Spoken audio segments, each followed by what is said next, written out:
शिक्षा classes YouTube channel में आप सभी शिक्षार्थियों का स्वागत है। आज मैं पुनः आपके बीच क्लास में उपस्थित हूँ। वह सबसे महत्वपूर्ण क्लास 12वीं काव्य खंड का चौथा चैप्टर। आज भक्ति काल के कवि को खत्म कर रहे हैं। जो भक्ति काल के कवि थे, जिनके द्वारा जो पद लिखा हुआ था, उन पदों को खत्म करते हैं। भक्ति काल के 4 ही कवि थे। एक मलिक मोहम्मद जयसिंह जो करवक लिखे थे, एक थे सूरदास जो कृष्ण शाखा के कवि थे, एक थे तुलसीदास जो राम शाखा के कवि थे, और एक दास और पढ़ने जा रहे हैं, वह है नाभादास। नाभादास राम शाखा के कवि और सगुन भक्ति धारा के कवि। आज चौथा चैप्टर 12वीं क्लास काव्य खंड का। इस क्लास करने के पश्चात ऑब्जेक्टिव से लेकर सब्जेक्टिव तक आपके मस्तिष्क में डाल दिया जाए। बहुत स्टूडेंट का कहना है, सर प्रत्येक दिन क्लास नहीं देते हैं। बुआ, प्रत्येक दिन क्लास संभव नहीं हो पाता है। आपको मालूम है, पहले जो स्कूल हमारा था वह 14 से लेकर 2024 का 12 फरवरी तक 8-10 किलोमीटर के दूरी पर विद्यालय था। अब 19 किलोमीटर की दूरी पर है, जो आने के पश्चात 3 घंटा मात्र 6 से 9 बजे तक टाइम मिल पाता। उसी दिन बहुत सारा काम भी रहता है, लेकिन आपके बोर्ड परीक्षा से पहले खत्म कर देंगे। 6 बजे अगर सुबह से काम में भिड़ते हैं तो 6 बजे शाम तक रूम पर पहुंचते ही, जिसके कारण आपका मांग हमेशा रहता है, सर प्रत्येक दिन डालिए क्लास, और जिसको हम पूरा करने में असमर्थ हो जाते हैं। प्रत्येक दिन तो नहीं हो पाता, कभी बिजली की समस्या, जैसे क्लास रात ही देना था, लेकिन बिजली की समस्या के कारण आपको क्लास हम नहीं दे पाए। लेकिन ये तो है, हो सके 1-2 दिन बाद ही क्यों ना हो, लेकिन जब तक बोर्ड परीक्षा हो उससे पूर्व लाइव क्लास आकर हो, या आपको वीडियो के माध्यम से आप तक हम जरूर पहुंचाएंगे, आपके हित के लिए, आपको बेहतर रिजल्ट के लिए। तो शुरू करते हैं बिना समय गंवाए हुए। आज भक्ति काल के कवि, अगर पूछा जाए बुआ नाभादास कौन काल के कवि हैं? दास तो होंगे, किसी का सेवक होंगे, सूरदास भी होंगे, सेवक होंगे। अगर मान चलिए तुलसीदास भी हैं तो सेवक ही हैं, और नाभादास हैं तो किन्हीं का दास है। इसका मतलब भक्ति करते हैं, इसलिए किन्हीं का तो भक्ति या तो राम का करेंगे या श्याम का करेंगे। जो राम का करेंगे वो राम शाखा के कवि होंगे, और जो श्याम का भक्ति करेंगे वह कृष्ण शाखा के कवि होंगे। आज सगुन उपासक, सगुन भक्ति धारा के कवि, और आज बिहार वासियों में खासकर नहीं, देश स्तर पर भक्ति की भावना से ओतप्रोत प्रत्येक घर परिवार के सदस्य होंगे, क्योंकि नवरात्रा के प्रारंभ होने के पश्चात आज नवरात्रा प्रारंभ है, और भक्ति काल के कवि का पद का आज समापन भी है। भक्ति भावना से उत्प्रोत, इसलिए चाहे आज भक्ति काल के ही कवि का चर्चा हम करें तो नाभादास कौन काल के कवि? भक्ति काल के कवि तुलसीदास, भक्ति काल के कवि सूरदास, भक्ति काल के कवि, और करवक के रचनाकार मलिक मोहम्मद जयसिंह, वो भी है भक्ति काल के कवि। बताइए, याद तो रहेगा। एक भूषण ही है जो कवित्व की रचना किए हैं, वह है रीति काल के कवि। और शेष आपको जो भी कवि होंगे, जयशंकर प्रसाद हो, रघुवीर सहाय हो, सुभद्रा कुमारी चौहान हो, विनोद कुमार शुक्ल हो, ये सभी आधुनिक काल के कवि होंगे। तो आज नाभादास का लिखा हुआ पद पढ़ेंगे, वह है छप्पे। 6 पद वाला छंद जो होता है, गे पद होता है, गाने वाला पद होता है, उसी को छप्पे कहते हैं। तो बताइए, छप्पे 6 देख रहे हैं, छप्पे 6 पद वाला छंद जो गे पद हो, अर्थात गाने योग पद हो, उसी को छप्पे कहते हैं। अगर पूछा जाए आपको छप्पे किसे कहते हैं, वह छंद जो 6 पद का गाने वाला पद होगा। 1 2 3 4 5 6 पद का है। कबीर का नाम तो लगभग सुने ही होंगे। कबीरदास कि बहुत सारे पद का अध्ययन किए होंगे, 8वां क्लास में भी पढ़े होंगे, उससे बाद भी प्रचलित है। मोह को कहाँ ढूंढे बंदे, मैं तो तेरे पास में, ना मैं मंदिर ना मैं मस्जिद ना काबे कैलाश में, खोजियों तो तुरंत मिल जइयों पल भर की तलाश में, कहे कबीर सुनो भाई साधु सब सांसों की सांस में। तो देखिए अब सूरदास का नाम, इससे पहले पद पढ़ेंगे। काव्यगत विशेषताओं को बताने का काम किए छप्पे के माध्यम से। कबीर की काव्यगत विशेषता क्या था और सूरदास की काव्यगत विशेषता क्या था। तो छप्पे किसे का, छप्पे के लेखक कौन है, तो नाभादास। कौन काल के कवि हैं, तो भक्ति काल के। नाभादास कौन काल के कवि हैं, याद हो जाए, समझ रहे हैं कि नहीं, बोलिए हाँ, बोल तो नहीं सकते लेकिन लिख जरूर सकते हैं, जो हम समझे या नहीं समझे। क्लास कैसा लगा, क्या और क्लास देने की आवश्यकता है, बेहतर यदि क्लास है तो अपने साथियों तक अवश्य पहुंचा दें, जिससे उससे स्टूडेंट को भी फायदा हो सके। तो छप्पे किसे कहते हैं, 6 पद वाला जो छंद होता है, जो गे पद होता है, गाने वाला पद होता है, उसे को छप्पे कहते हैं। छप्पे वह छंद है जो 6 पद का गाने योग पद होता है। और छप्पे के लेखक कौन है, नाभादास हैं। छप्पे के कवि कौन है, नाभादास है। कौन काल के कवि हैं, तो भक्ति काल के कवि। नाभादास कौन काल के कवि हैं, तो भक्ति काल के। कौन शाखा के कवि हैं, राम शाखा के। निर्गुण भक्ति धारा है कि सगुण भक्ति धारा, सगुण उपासक सगुण भक्ति धारा के कवि हैं। और कौन परिवार में जन्म लिए थे, दलित परिवार में जन्म लिए थे। नाभादास का पहले हम परिचय दे देते हैं, जीवन वृत्त बता देते हैं, क्योंकि ज्यादा क्वेश्चन आपको लेखक के परिचय से ही ऑब्जेक्टिव पूछा जाता है। तो लगभग अभी तक जो बोल रहे हैं समझते भी होंगे, सुनते भी होंगे, और लिखने की आवश्यकता नहीं। हमारे क्लास में आप ज्यादा कॉपी खर्च नहीं कीजिए, दिमाग खर्च कीजिए, और दिमाग खर्च कीजिएगा तो परीक्षा भी बेहतर जाएगा। अगर नाभादास पूछा जाए कौन काल के कवि, तो भक्ति काल के कवि। कौन सी के रचनाकार, छप्पे का। छप्पे किसे कहा जाता है, वह छंद जो गाने योग 6 पद का होता है, उसे छप्पे कहते हैं। और कौन काल के कवि, भक्ति काल के। कौन वर्ग में जन्म लिए, दलित वर्ग में जन्म लिए थे। जो समाज में हरिजन दलित वर्गों के साथ लोग अन्याय करता है, बहुत ऐसे परिवार के सदस्य हैं जो अत्याचार करता है, शोषण करता है, उसे सम्मान नहीं देता है, वैसे परिवार में नाभादास जन्म लिए। लेकिन लिखे कौन सी, छप्पे। गरीबी मायने नहीं रहता है, जाति मायने नहीं रहता है, धर्म मायने नहीं रहता है, ज्ञान बुद्धि विवेक से आप कुछ भी कर सकते हैं। नाभादास कौन काल के कवि, भक्ति काल के कवि। किस शाखा के कवि, राम शाखा के कवि। और कौन उपासक, सगुनो उपासक। और किनके समकालीन थे, तो तुलसी के बेटा तुलसी, जो रामचरितमानस के रचनाकार हैं। तुलसीदास के समकालीन कवि कौन, नाभादास। तो देखिए नाभादास का जन्म अनुमानित है, निश्चित नहीं है। आपको परीक्षा में भी बहुवैकल्पिक ऑब्जेक्टिव जो प्रश्न दिया जाएगा, वह भी प्रश्न में अनुमानित ही डेट दिया हुआ रहेगा, ईस्वी सन अनुमानित ही रहेगा। तो नाभादास कौन काल के कवि, भक्ति काल के कवि। कौन शाखा के कवि, राम शाखा के कवि। और कौन धारा के कवि, सगुण भक्ति धारा के कवि। किनके समकालीन, तो तुलसीदास के समकालीन कवि हैं नाभादास, जिसने लिखे हैं छप्पे, जिसमें कबीर और सूरदास, जो सूरदास को आप जानते ही होंगे, सूरदास जो हैं कृष्ण शाखा के कवि हैं, ये भी भक्ति काल के कवि दास लगा हुआ है। ट्रिक से, तरीका से याद कीजिए, काल काल ये काल याद करना, दास वाला सब हो जाएंगे। भक्ति काल के कवि जो कि अभी चैप्टर में दिया हुआ है। इनका जन्म अनुमानित है 1570। कब है बुआ, 1570। किनका, नाभादास का जन्म अनुमानित है। कौन परिवार में, दलित परिवार में। लेकिन जन्म कहाँ हुआ, सांप्रदायिक मान्यताओं के अनुकूल, माने धर्म के मान्यताओं के अनुसार, धार्मिक मान्यताओं के अनुसार इनका जन्म दक्षिण भारत में हुआ। कौन भारत में, दक्षिण साउथ इंडिया में, अर्थात दक्षिण भारत में नाभादास का जन्म हुआ।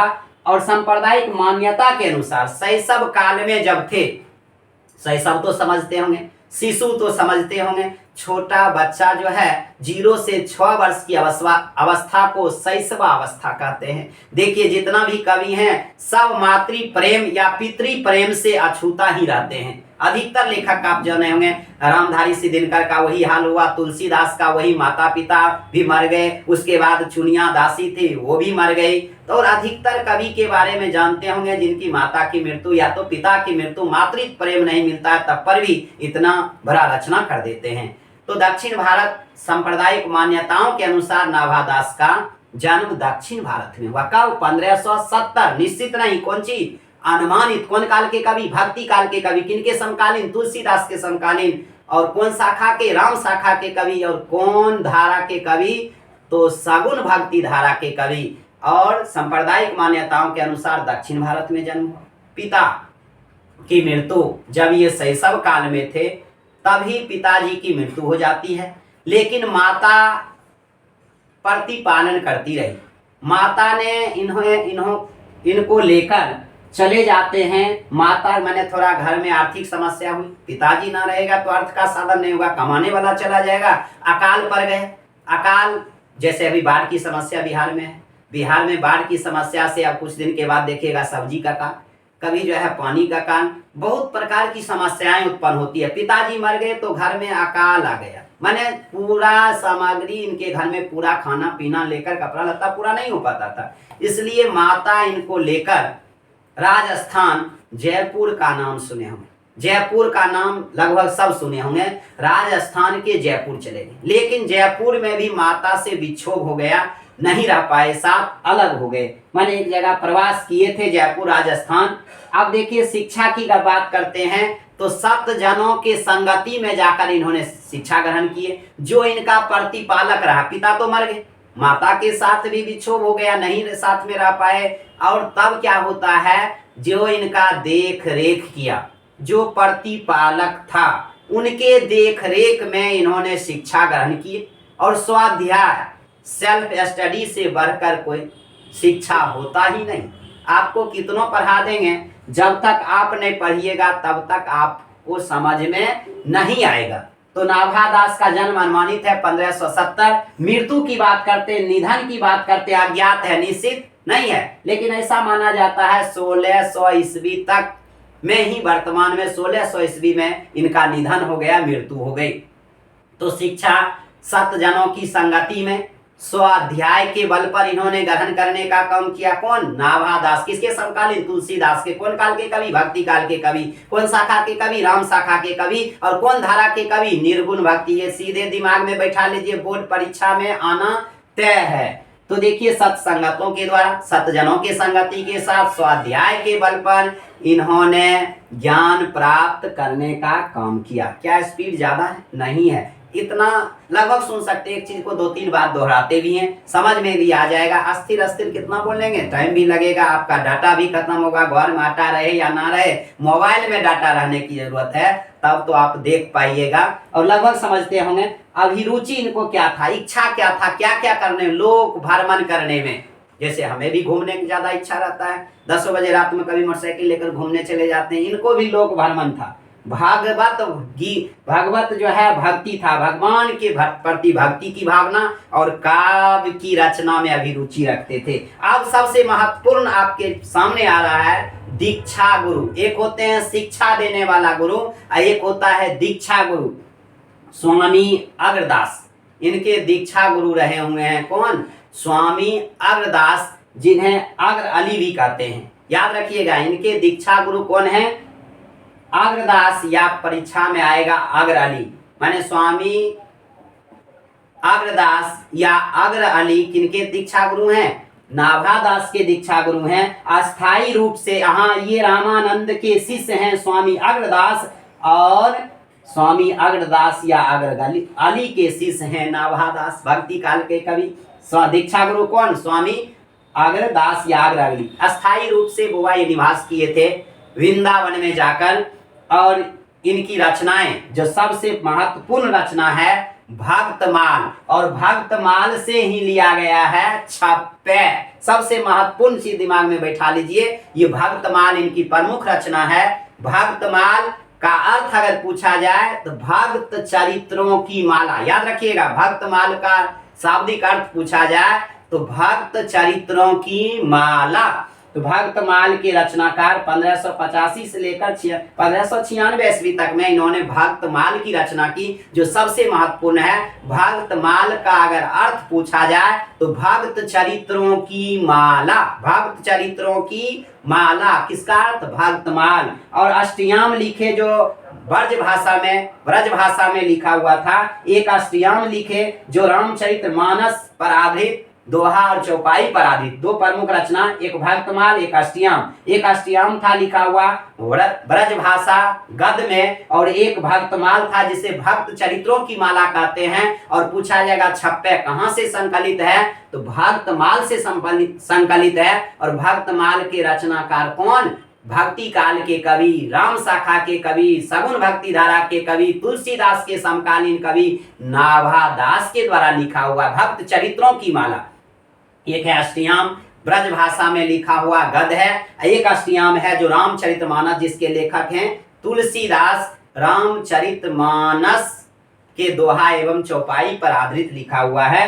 तो लगभग ये ऑब्जेक्टिव जो भी पूछा जाएगा, कौन वर्ग में थे? दलित वर्गों से रहे थे, दलित परिवार में जन्म लिए थे, कौन शाखा, लगभग हमको लगता है हर ऑब्जेक्टिव। इनके गुरु याद रख लीजिएगा, इनके गुरु को याद रखना पड़ेगा। हर व्यक्ति को अपने गुरु की याद रखना पड़ेगा, या अ क्यों ना सिखाए या अक्षर ज्ञान क्यों ना करवाए, उनका दिया हुआ रास्ता मार्ग बहुत ही बेहतरीन होता है। आज आपके बीच जो हम क्लास कर रहे हैं वह गुरुओं के आशीर्वाद, प्रेम, स्नेह, दिशा निर्देश के कारण स्वर्गीय राम सागर झा जो संस्कृत पढ़ा पाते हैं, गुरुदेव देवतुल्य, देवता से भी बढ़कर अगर गुरु होते हैं वह स्वर्गीय राम सागर झा जो थे हाई स्कूल के गुरु, उनको आज भी हम याद करते हैं। आप तो कम से कम अपना गुरु तो याद करते ही नहीं है, तो कम से कम इनका गुरु याद रखिए, नाभादास का। और गुरु रहे बाद में प्रधानाध्यापक दिनेश, उनके संसर्ग में रहकर आज यहाँ तक शिक्षा ग्रहण किए। तो अपने गुरु की याद कीजिए, अपने गुरु की आराधना कीजिए, जरूर करने की जरूरत है। गुरु के कृपा से सब काम आसान हो जाता है, उनका दिखाया गया रास्ता मार्ग बहुत ही बेहतर होता है। अग्र अली कभी कहते हैं या अग्रदास। अब हम शुरू करते हैं। सबसे महत्वपूर्ण चीज जो है आपके बीच वह है छप्पे, जिसमें कबीर का भी चर्चा है और सूरदास का। छप्पे में कबीर की काव्यगत विशेषता क्या थी? कबीर को आपको मालूम होगा निर्गुण भक्ति धारा के कवि। कबीर कौन भक्ति धारा के? निर्गुण भक्ति धारा के कवि थे, ज्ञान मार्गी थे, ज्ञान की रास्ता को दिखाने वाले थे। आडंबर, पाखंड, पूजा पाठ इन सभी पर विश्वास नहीं करते थे कबीरदास का। उनका कहना था जो भगवान जो निवास करते हैं सभी के आत्माओं में निवास करते हैं, भजन कीर्तन करने की आवश्यकता है, बाह्य आडंबर दिखावा करने की जरूरत नहीं है। जो भक्ति करते हैं जो व्यक्ति भक्ति से विमुख हो जाते हैं, भजन करने से विमुख हो जाते हैं, उनका किया गया धर्म सब अधर्म कहलाता है। तो कबीर का पहला दो पद में, एक पद कबीर की काव्यगत विशेषता छप्पे में है और दूसरा में सूरदास की काव्य की क्या विशेषता थी, उनकी रचनाओं की क्या विशेषता थी, इसका चर्चा करने वाले नाभादास। तो सुनिए, कबीर की काव्यगत विशेषता, उनकी क्या विशेषता, उनकी रचना की क्या विशेषता थी, और उन सभी चीजों का हम अध्ययन करने जा रहे हैं। कबीरदास निर्गुण भक्ति धारा, पूजा पाठ, मूर्ति, बाह्य आडंबर ये सब का विरोध करते थे, भजन कीर्तन का समर्थन करते थे। जो व्यक्ति कोई भी धर्म कर रहा है उसमें भक्ति से मुंह मोड़ दिया तो वह किया गया सब धर्म अधर्म कहलाता है। तो सुनिए क्या है, भगति विमुख जे धर्म सो सब अधर्म करी गए, योगी यज्ञ व्रत दान भजन बिन तोक्ष दिखाए। माने गया पद है लेकिन आपको समझाने के लिए हिंदो तुरक प्रमाण रमैनी सब दिशा की। तो सुनिए क्या है, भक्ति विमुख जे धर्म, जो धर्म भक्ति से विमुख हो जाता है, धर्म तो नहीं होगा व्यक्ति ही होता है, या जो धर्म में भक्ति ना हो, जिसमें भजन ना हो, जिसमें भक्ति की भावना ना हो। कहता है कबीर की काव्यगत विशेषता, उनकी विशेषता यही थी जो भक्ति के मार्ग को, ज्ञान के मार्ग को अपनाने की बात करते थे। भक्ति विमुख, जो व्यक्ति भक्ति से विमुख हो जाता है अर्थात भक्ति से मुंह मोड़ लेता है, वह जे धर्म सब, वह सब धर्म अधर्म करी गए, वह सब धर्म क्या होता है, अधर्म हो जाता है, धर्म के श्रेणी में नहीं आता है। वही धर्म के श्रेणी में आता है जो भक्ति से ओतप्रोत हो, भक्ति की भावना हो। जो व्यक्ति धर्म से विमुख हो जाते हैं, धर्म से अपना मुख मोड़ लेते हैं, माने जो व्यक्ति भक्ति से विमुख हो जाते हैं, भक्ति से मुंह मोड़ लेते हैं, भगवान के प्रति भक्ति नहीं करते हैं, भजन नहीं करते हैं, चढ़ावे के रूप में कुछ नहीं, जो व्यक्ति भक्ति से विमुख हो जाते हैं, मुंह मोड़ लेते हैं, जे धर्म सब, वह सब धर्म सब क्या हो जाता है, अधर्म करी गए, वो सब धर्म अधर्म कहलाता है। पता है कौन सा धर्म अधर्म कहलाता है, जो भक्ति जिसमें ना हो, जो धर्म भक्ति से विमुख हो जाता है, या जो व्यक्ति भक्ति नहीं करता है, भक्ति से मुंह मोड़ लेता है, उसका किया गया सब धर्म अधर्म कहलाता है। योग यज्ञ व्रत दान, योग बल बहुत के पास होता है, योग करना, यज्ञ करना, व्रत करना, दान करना। बहुत व्यक्ति कैसे भी देखे होंगे भगवान की भक्ति नहीं हो, योग यज्ञ व्रत दान करेंगे लेकिन मुख में राम, बगल में छुरी, नेत में खोट है, मुख में राम है, यज्ञ करेगा, व्रत करेगा, दान करेगा, जब वो काम खत्म होगा, किसी की हत्या करेगा, किसी की बेईमानी करेगा, किसी के साथ जो है दुख देगा, ये योग व्रत दान कहते हैं सब तुच्छ है। भजन बिनु सब तुच्छ दिखाए, भजन के बिना, कीर्तन के बिना, स्तुति किए बिना, प्रार्थना किए बिना तुच्छ है, बेकार है। भजन बिनु तुच्छ दिखाए, भजन के बिना सब तुच्छ है, छोटा है, बेकार है। कौन सी? योग यज्ञ व्रत दान। पता है कौन कौन चीज भजन के बिना सब बेकार है? योग बेकार है, यज्ञ बेकार है, दान बेकार है, व्रत बेकार है। अभी किसी व्यक्ति को हम दान कर देते हैं, फिर दूसरे दिन कहते हैं आपको दिए थे, हमको दे दीजिए। दान दिया हुआ लौटाया नहीं जाता है। यज्ञ करिए तो आप में भावना गरीबों के प्रति बेहतर होना चाहिए, उसे उपकार की भावना होनी चाहिए, परोपकार की भावना होनी चाहिए, तब यज्ञ व्रत कीजिए। योग यज्ञ व्रत दान भजन बिनु तुच्छ दिखाए, भजन के बिना तुच्छ दिखाई देता। किनका कहना था? कबीरदास। कौन? जो व्यक्ति भक्ति से मुख मोड़ लेता है, मुंह अलग कर लेता है, भगवान की भक्ति से, स्तुति से, उसका किया गया धर्म सब अधर्म हो जाता है। योग यज्ञ व्रत दान भजन बिनु, भजन के बिना सब तुच्छ है, बेकार है। हिंदू तुरक परमान रमैनी, शब्दी साखी, पक्षपात नहीं वचन सबके हितभाषी। तो देखिए, हिंदू हो या तुरक हो, अर्थात हिंदू हो या मुसलमान हो, पक्ष की बात नहीं करते थे। आपको मालूम होगा हिंदू मुस्लिम सभी कबीर को मानते थे।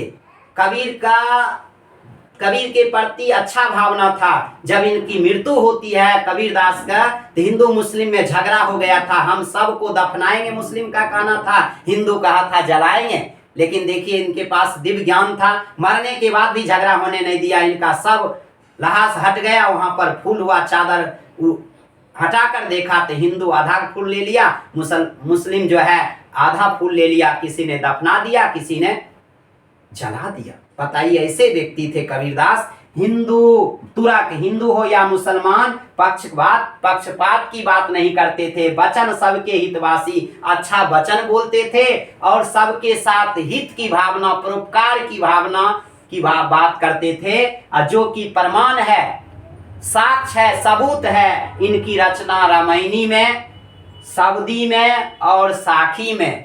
रामायणी, शब्दी, साखी इनकी जो रचना है, उसी को इनके शिष्य धर्मदास ने कौनसी में संग्रह कर दिया? बीजक में। बीजक कबीरदास की रचना करते हैं, कहते हैं। लेकिन रामायणी, शब्दी, साखी सबको बीजक में, बीजक का कबीरदास के रचनाकार माना जाता है। कबीरदास ने रचना किए थे, लेकिन उसमें कौनसी संकलन किया? इनकी रचना रामायणी था, शब्दी था, साखी था। ये प्रमाण स्वरूप है, सबूत स्वरूप है रामायणी, शब्दी, साखी, जिसमें हिंदू तुरक की बात कबीर दास कभी नहीं किए। हिंदू है, मुस्लिम है, सिख है, ईसाई है, कभी पक्षपात की बात नहीं करते थे, पक्षपात की वचन नहीं करते थे। मैं ये हमारा आदमी है, ये हमको 2 रुपया दिया है, हाट में नाश्ता करा दिया है, या मार्केट में जाकर पानी पूरी खिला दिया है, या रसकदम रसमलाई खिला दी, इसलिए इसके बातें में इसके साथ ही बोलेंगे। ऐसा अभी के लोग करते हैं, लेकिन ये नहीं करते थे, या बहुत दूसरे कभी करते होंगे। तो हिंदू तुरक, हिंदू और मुसलमान में कभी पक्षपात नहीं बात करते थे।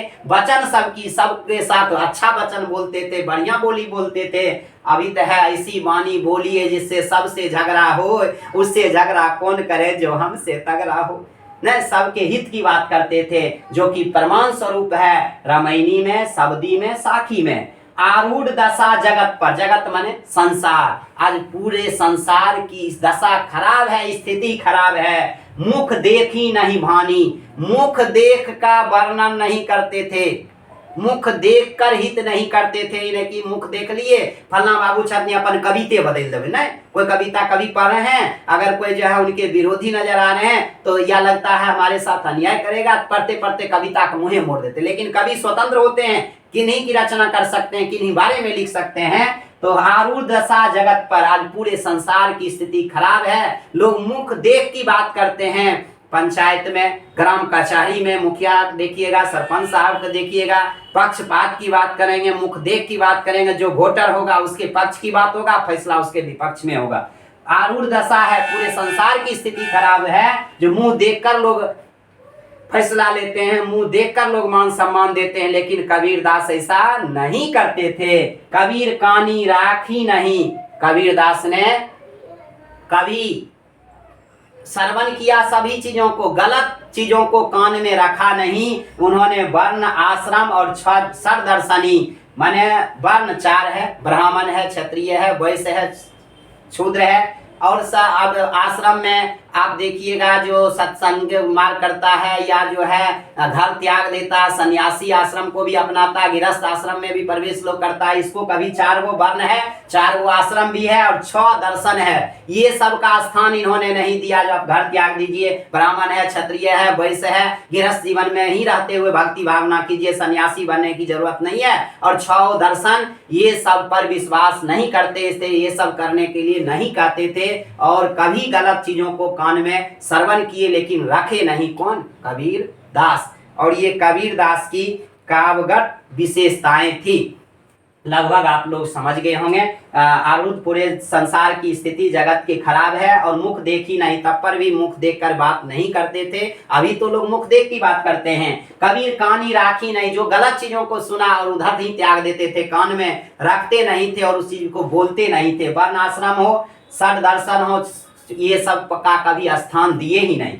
आप जानते हैं सूरदास की काव्यगत विशेषता, जो कृष्ण शाखा के कवि हैं, भक्ति काल के कवि सूरदास हैं। इनकी रचनाओं की क्या विशेषता होती थी? उक्ति चौज, इनके उक्ति में चमत्कार होता था। किनके उक्ति में? सूरदास के उक्ति में चमत्कार होता था। अनुप्रास, अनुप्रास एक अलंकार है, अलंकार है जो आभूषण भी कहते हैं, जो काव्य की सुंदरता को बढ़ाता है। तो अनुप्रास माने बार बार जिन वर्णों की पुनरावृत्ति होगी वह अनुप्रास अलंकार आता है। जैसे चंदू के चाचा ने चंदू के चाची को चांदनी रात में चांदनी चौक पर चांदी के चम्मच से चटनी चटाई। नहीं, इसमें कौन अलंकार है? चौ चौ चौ की आवृत्ति है, चमक चम चमके, उसमें चौ चौ की अनुवृत्ति आ रही है। तो क्या है, इनके सूरदास के उक्ति में एक प्रकार का चमत्कार होता था। अनुप्रास वर्णों का प्रयोग करते थे अपने रचना में, और स्थिति अति भारी, और वह रचना अत्यंत सटीक होता था, उसका अर्थ अत्यंत बेहतरीन होता था, अति भारी होता था। उक्ति में एक प्रकार का चमत्कार होता था। जो भी रचना करते थे वह स्थिति में अनुप्रास अलंकारों का प्रयोग करते थे। अलंकार से उसकी रचना की सुंदरता बढ़ जाती थी और अति भारी हो जाता था, बेहतरीन, बहुत अच्छा होता था। वचन प्रीति, हमेशा प्रेम पूर्वक बात करते थे और लिखते थे निर्वही अर्थ। जो भी रचना करते थे प्रेम पूर्वक लिखते थे और उनके अर्थों का निर्वहन सटीक शब्द होता था, अद्भुत होता था, तुकधारी होता था। तुक्का पूर्ण होता था, जिसका कोई मायने हो, जिसका कोई मतलब लोटा ओटा पानी वानी ऐसा सब तुकधारी तुक्का वाला शब्द अधिकतर प्रयोग होता था। कबीरदास सूरदास के उक्ति में एक प्रकार का चमत्कार था। अनुप्रास अलंकारों का ये प्रयोग करते थे और इनकी रचना बेहतरीन होता था, बहुत अच्छा होता था, अतिभारी होता था। वचन प्रेम पूर्वक रचना करते थे और जो भी लिखते थे उसके अर्थों का निर्वहन करते थे, माने रचनाओं का निर्वहन करते थे। अद्भुत तुकधारी और इनकी रचना तुकपूर्ण और अद्भुत होता था। प्रतिबिंबित दिव्य दृष्टि, और इनके पास आप जानते हैं लोग किंवदंती है, कहा जाता है सूरदास जन्म से अंधे थे, किन्हीं का कहना है बाद में अंधे हो गए, लेकिन दिव्य दृष्टि इनके पास था। अगर दिव्य दृष्टि ना होते तो भगवान श्री कृष्ण की लीला को जब देखे नहीं तो लिखे कैसे। इन्होंने प्रतिबिंबित किया, रचना करने का काम किया दिव्य दृष्टि से, अपने हृदय से हरि लीलाभासी, अपने हृदय से प्रभु की लीला का वर्णन करने का काम किए, प्रतिबिंबित किए दिव्य दृष्टि से। सूरदास के पास दिव्य दृष्टि था और वह दिव्य दृष्टि एक विशेष प्रकार की शक्ति थी। अपने हृदय से हरि की लीला का वर्णन करने का काम किया कौन? सूरदास। जन्म कर्म गुण रूप सबकी रचना प्रकाशी, भगवान श्री कृष्ण के जन्म का, कर्म का और गुण और रूप सबकी रचना प्रकाशी, सभी चीजों के रचना करके इन्होंने प्रकाशित करने का काम किए। तो देखिए इनके काव्य की कितनी बड़ी विशेषता थी, सूरदास में कितना बड़ा दिव्य ज्ञान था, जो प्रभु के लीला को प्रकाशित करने का काम किया। लीला ही नहीं, भगवान श्री कृष्ण के जन्म कर्म गुण रूप सभी रचनाओं को प्रकाशित करने का काम किया। विमल बुद्धि हो तास को, जो इनकी रचना को पढ़ता है उनकी बुद्धि विमल हो जाती है, स्वच्छ हो जाती है, पवित्र हो जाती है। जो यह गुण श्रवण धरे, जो इनके रचना को सुनता है, श्रवण करता है, उसकी बुद्धि विमल हो जाती है, स्वच्छ हो जाती है, पवित्र हो जाती है। सूर कवित सुन कौन कवि, जो नहीं सिर चालन करे, माने सूरदास की कविता को सुनकर कौन कवि तो छोड़ दिए, कौन व्यक्ति जिसका सिर चालन नहीं होने लगे। कोई गाना सुने होंगे, पायो रे पायो पड़े मरतन धन पायो, कोई भी गाना सुनते हैं तो आपका सिर चालन होना, सिर घूमना शुरू हो जाता है, वो गाना में होता है। लेकिन सूरदास की रचना में वो शक्ति थी, उक्ति का प्रयोग होता था, चमत्कार होता था, उक्ति में अनुप्रास अलंकारों का प्रयोग होता था और स्थिति पूर्ण अत्यंत भारी बहुत ही बेहतरीन रचना हुआ करता था।